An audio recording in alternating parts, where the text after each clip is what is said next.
ओम नमः शिवाय। हर हर महादेव। मैं कल्पना आप सभी का स्वागत करती हूँ मेरे चैनल पूजा विधि उपाय पर। आशा करती हूँ आप सभी बहुत अच्छे होंगे।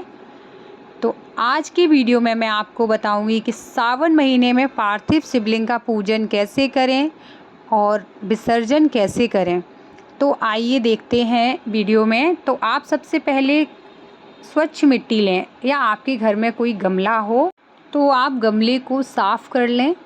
ध्यान रखिए कि तुलसी के क्यारे में आपको शिवलिंग नहीं बनानी है, ना ही तुलसी के क्यारे से आपको मिट्टी लेनी है। तो आप क्या करेंगे, मिट्टी में सबसे पहले जो मिट्टी है उसमें आप गंगा जल मिलाइए, थोड़ा सा गाय का दूध मिलाइए। और अगर आप अलग बनाना चाहते हैं, जैसे किसी थाली पे, प्लेट पे, तो आप वो मिट्टी निकाल के वहाँ से आप उस पे भी बना लें। लेकिन ध्यान रखिए जब आप उस पे बनाएं तो नीचे बेल पत्र ज़रूर रखें। लेकिन ध्यान रखिए कि जलाधारी उत्तर दिशा में ही होनी चाहिए। जलाधारी का जो मुख है वो उत्तर दिशा में हो, आप दक्षिण दिशा में बैठ के पूजन करें। सावन के महीने में पार्थिव शिवलिंग का निर्माण और पूजन करना बहुत महत्वपूर्ण माना जाता है।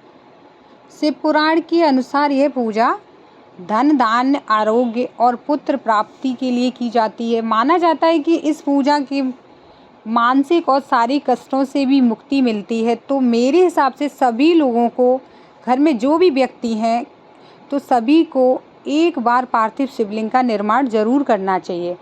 और कहते हैं कि जिस घर में पार्थिव शिवलिंग बनती है उस घर में अकाल मृत्यु का भी भय नहीं रहता। तो देखिए, जब हम अभिषेक करते हैं पार्थिव शिवलिंग का, तो सबसे पहले जल से अभिषेक करेंगे, उसके बाद पंचामृत हो या दूध हो उससे आप अभिषेक करें, फिर से जल से अभिषेक करेंगे, फिर अष्टगंध चंदन से भगवान का श्रृंगार करेंगे और जनेऊ, बेलपत्र, पुष्प, फल ये सब अर्पित करेंगे भगवान शिव को। और ध्यान रखिए इत्र भगवान को ज़रूर लगाएं और धूप, दीप ये सब दिखाएंगे भगवान को।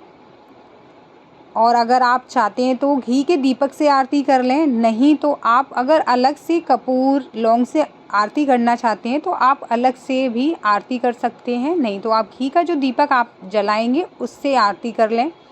तो देखिए, सावन में 108 कुछ भी चढ़ाएं, भगवान शिव को कहते कुछ भी चढ़ाने से मतलब बहुत शुभ माना जाता है। तो आप चने की दाल चढ़ाइए, चावल चढ़ाइए, कुछ भी चढ़ाएं, आप 108 ज़रूर चढ़ाएं। अगर आप जैसे डेली नहीं चढ़ा सकते हैं तो आप सावन सोमवार में ज़रूर चढ़ाएं। और शिव पुराण में माना जाता है कि जिन दंपतियों को संतान की प्राप्ति नहीं हो रही है वे सावन में पार्थिव शिवलिंग की पूजा करके संतान सुख भी पा सकते हैं।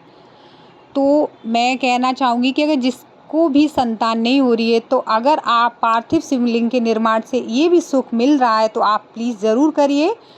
और आप जब शिवलिंग आप पूरा पूजन कर लें उसके बाद आप आरती करें, और जब आरती हो जाए उसके बाद आप दक्षिणा ज़रूर रखें कि आपकी पूजा में जो कमी रह जाती है वो दक्षिणा से पूर्ति होती है।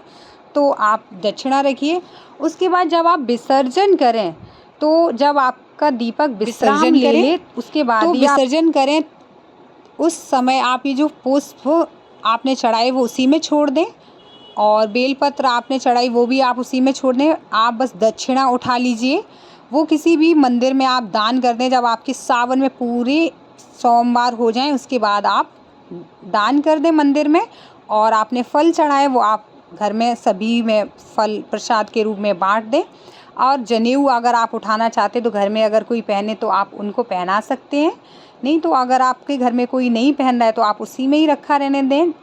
कुछ लोग तो जनेऊ भी मंदिर में दान में दे आते हैं, तो वहाँ पे लोग पहन लेते हैं। फिर आप देखिए, जब विश्राम लेने के बाद ही आपको विसर्जन करना है, उससे पहले नहीं। जैसे दीपक जल रहा है आपने विसर्जन कर दिया, नहीं, ऐसा नहीं। और हाँ, जब विसर्जन जैसे कि शिवरात्रि होती है उसमें क्या होता है, रात्रि में विसर्जन होता है। जैसे कि आपने रात्रि में पूजन किया और रात्रि में ही आपको जैसे 4 बजे के टाइम आपको विसर्जन करना है।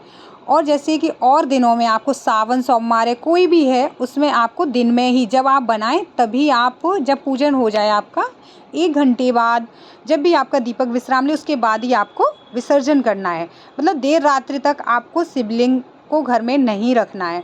संध्या काल होने से पहले विसर्जन करना होता है। तो दोस्तों, आपको वीडियो अच्छा लगा हो तो लाइक एंड कमेंट ज़रूर करें।